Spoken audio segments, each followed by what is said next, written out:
Hi there, welcome back again to our video lecture in the course Engineering Dynamics. In this video, we'll be doing our last problem for the topic on polar coordinate system. The problem is taken from the textbook of Bedford and Fowler, and specifically it is the problem 13.15. The problem says, in the cam-follower mechanism shown in the figure, the slotted bar rotates with constant angular velocity omega is equal to 4 radians per second, and the radial position of the follower is determined by the elliptic profile of the stationary cam.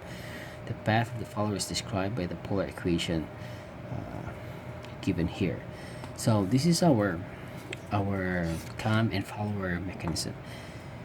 If you have discussed this in your subject on machine design, then the cam follower mechanism is actually a machine elements or components that you can actually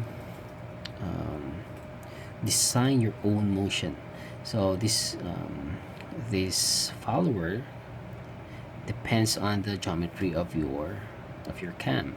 So let's say your cam is a perfect let's say a perfect circle, then meaning that your follower will just stay right there, even if your perfect circle is rotating.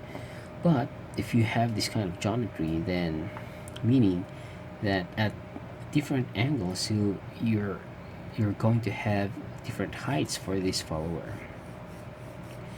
Okay, so that's one of the function of a cam follower mechanism. Now in this problem it says that we have a stationary cam, so meaning that the ones rotating is this slotted bar. Okay, so meaning that this bar is rotating like this. Okay, sorry, so it's rotating like this way. Okay, and because it's rotating that way, this follower is actually attached to some kind of a spring here. So meaning that if it's here, then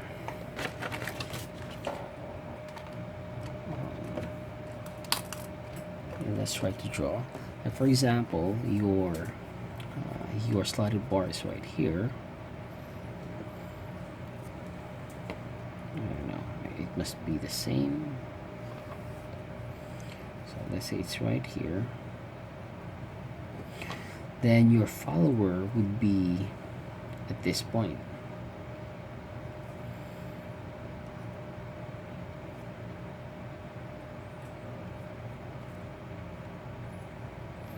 Okay, so this will be the position of your follower. So meaning at different angles, then you're gonna have a different position of your follower depending simply because of the profile of your cam. So this slotted bar is rotating this way, and this follower is just something like a ruler, so it also rolls, but the position is actually just changing. So that is why the problem has given us this expression or this function of radial position in terms of the angle, not in terms of time. So meaning if we take the derivative of this, what we get is dr d theta. Okay, and what else? The problem says we have a constant angular velocity, meaning that this slotted bar is just simply moving at a constant velocity, and therefore there's going to be no acceleration. Now the problem asks us to determine the velocity of the follower when theta is equal to 4 to 5 degrees in terms of, let's say, 4 to 5 no, I mean not 4 to 5, sorry, in terms of polar coordinates, and then in terms of Cartesian coordinates. Okay, so let's try to make a strategy for this. Now we're given with this r as a function of the angle. So meaning if we take the first derivative, what we get is dr d theta. but what we need is dr dt. This dr dt is actually our velocity. This one is not. This is not a velocity. So we need something here to be able to convert this dr d theta into dr dt. And that's gonna be, if you remember from your differential calculus regarding the chain rule, dr dt, if you multiply that to d theta dt, what you get is this one. Okay, so the good news is we have this value, this d theta dt. This is our angular velocity. And this problem, it's given us this omega, or to us it's theta dot. Okay, so meaning whatever value we get here, if we take the derivative of this function and then we multiply that to our angular velocity, then what we get is the first derivative, or the velocity. Okay, so now let's solve. Okay, so solving now for dr. Let's say solving now for dr d theta, and evaluating theta is equal to 45 degrees. Okay, and evaluating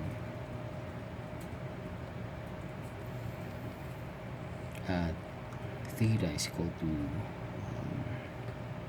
45 degrees. Okay, so in doing this, let's take out our secret weapon, which is this derivative function. So shift and then this integral function. Then we write down our equation, which is a fraction of 0.15, and then the denominator, that's 1 plus 0.5 cosine, and we'll let this as alpha x, and don't forget the enclosed parentheses, and evaluating at x is equal to 45. Okay, so take note we're in degrees for now.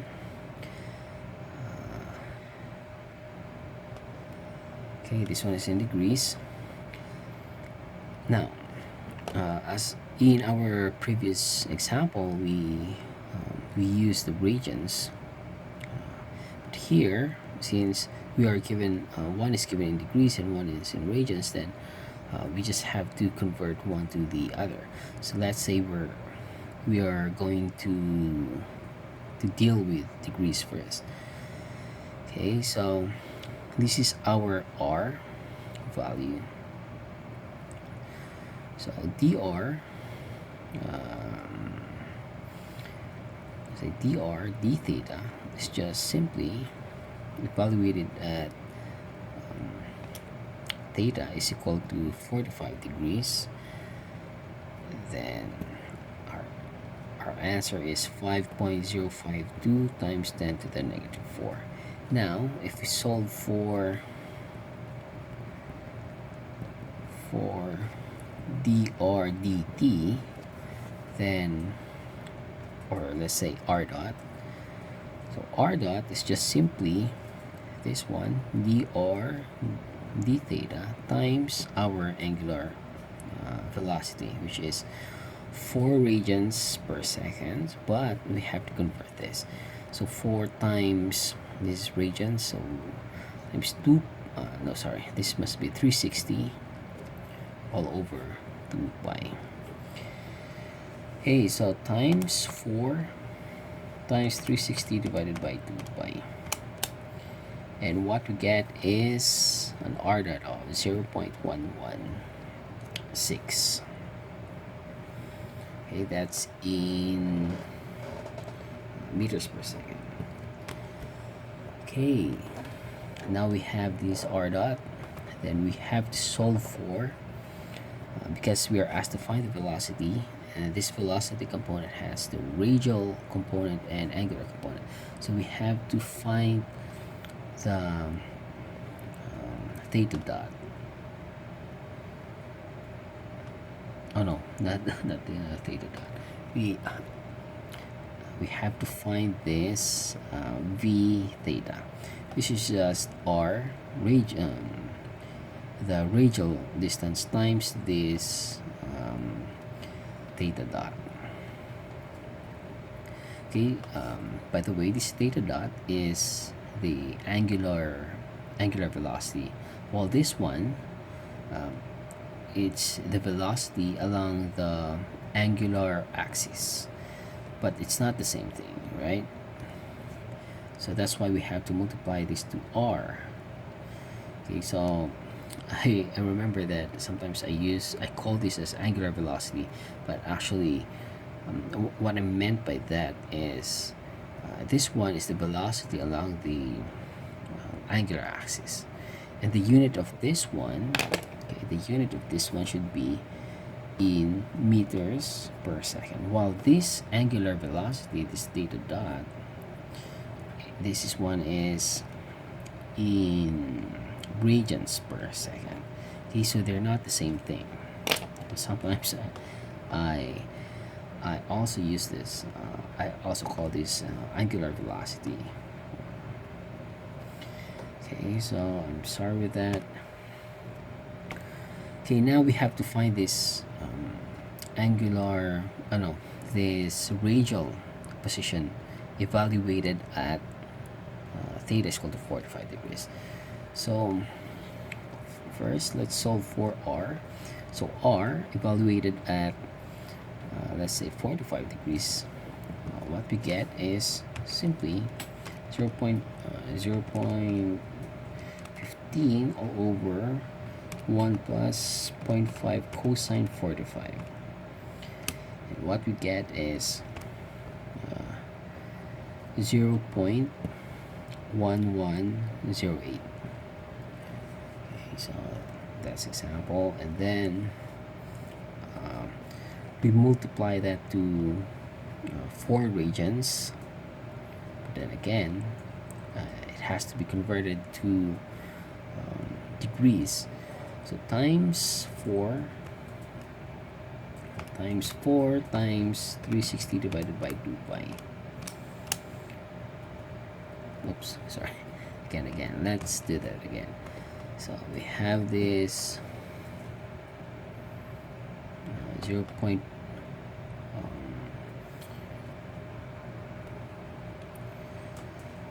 Okay, so this one should remain in radians per second. Okay, we don't because this is our equations. It's just simply the radial distance times the angular acceleration. Angular velocity. Sorry.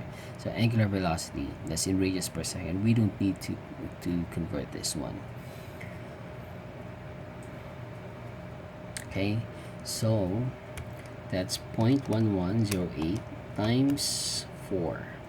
So v theta, let's write that down. 0.1108 times 4 radians per second. This one is in meter. So what we get is 0.4432 meters per second. Okay, so therefore, by the way, we can also rewrite this r dot as our VR, so velocity along the radial, or let's say radial velocity. So now solving for total acceleration, total velocity, sorry. That's gonna be v is equal to vr. What is vr? That's 0.116. Okay, let's say in terms of this vector notation, and plus our velocity along the angular axis, which is 0.443, and this one should be in theta. Okay, this is it now. Okay, now let's solve for the Cartesian components.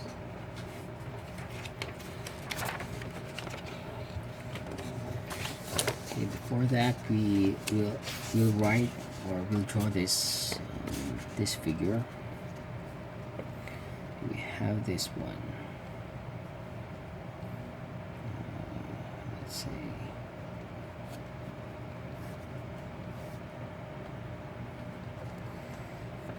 and this, let's say this is our R, and we have this axis in terms of, let's say this is our R, and then this is our radial axis. Okay, so let's write V theta, and then this one is V sub R. Now we are asked to find for this X and Y. So let's say this is our X. We can draw it here as well. And then this is our, let's say this is our Vy, and then this is our V sub X. Now our angle is 45 degrees. Okay, that's our theta. And from Vx to Vr, that's 45 degrees. And this one from Vy to V theta, that's also 45 degrees. Okay, that's 45. Okay, so now we will solve for Vx. Okay, let's write it here. Solving for V sub X. So V sub X is equal to, okay, with respect to Vr, that's just simply Vr cosine 45.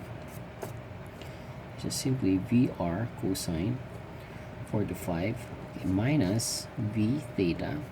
So with respect to this one, so we can also draw this V sub X like this. So Vx would be opposite, so that's going to be V theta sine 45. Although cosine 45 and sine 45, they're just the same value. Okay, so what's Vr? Vr is 0.116 cosine 45 minus what's V theta? 0.443 sine 45. Here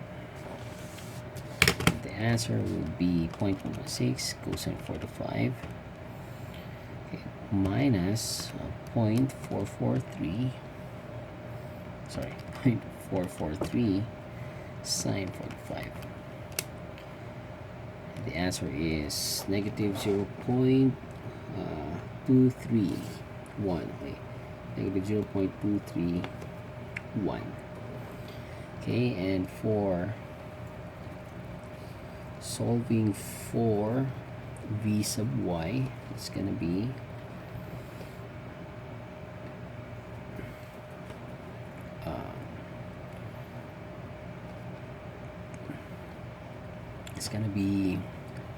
just the opposite of this one. So it's just the same Vr sine, instead of cosine we'll just write sine 45, but this one should be positive, so plus, because they're both going upward. So that's plus plus V theta, okay, cosine 45. Okay, what is Vr? 0.116 sine 45 plus 0.443 cosine 45. And that's gonna be, okay, 0.116 sine 45 plus 0.443 cosine 45. The answer is 0.395. So 0.395.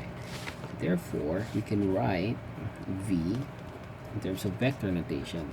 You can write it as vx minus 0.231 minus velocity is minus 0.231 along the I direction, okay, plus 0.395 along the J direction.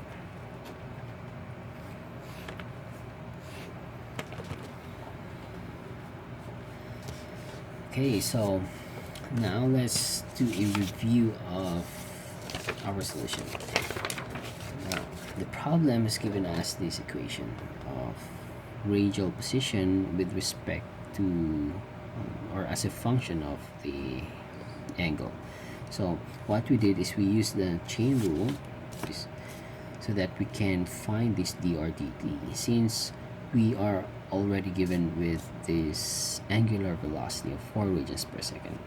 So what we did first is we took out our secret weapon, and and we evaluate the first derivative at theta is equal to 45 degrees C, and we get this value, and then we multiply this to our